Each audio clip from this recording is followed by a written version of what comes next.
Située à l'ouest du pays, à 80 km de la Pologne, la ville de Lviv, qui compte 800 000 habitants, est une destination que connaît bien le président de l'association Vendée-Ukraine, Alain Lédé. Il s'y rend fréquemment pour aider les populations les plus défavorisées. On reçoit des mails régulièrement. Le dernier en date, donc on l'a reçu, c'était hier matin, nous disant c'est la guerre, c'est la mobilisation générale. Donc, parce que pour eux, c'est aussi la Russie, c'est avant 91, c'est donc les goulags, c'est des choses qui sont encore très récentes. 91, c'est pas si vieux que ça.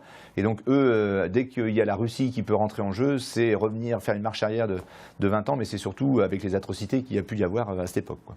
Même si là-bas la ville est calme, l'inquiétude immédiate, elle, concerne la Crimée et la possible mobilisation de la population face à la Russie. Jean-Marie Lomdé, lui, est rentré jeudi de Lviv. Les Ukrainiens qu'il a rencontrés là-bas sont bien évidemment très inquiets de l'avenir de leur pays.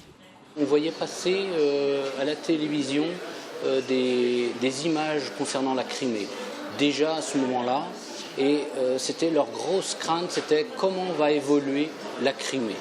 Ça, c'est leur grosse inquiétude. Et ils craignent aussi que l'Europe les abandonne quelque part, parce que plusieurs fois nous avons été interpellés, qu'a fait l'Europe pour nous depuis 3 mois. Et ça, c'est leur inquiétude essentielle. S'il est difficile aujourd'hui pour eux de se projeter en Europe, le sujet est sans cesse abordé et là-bas on ne parle que de ça. Mais tout d'abord, l'urgence serait de défendre s'il le faut son pays et son pays tout entier.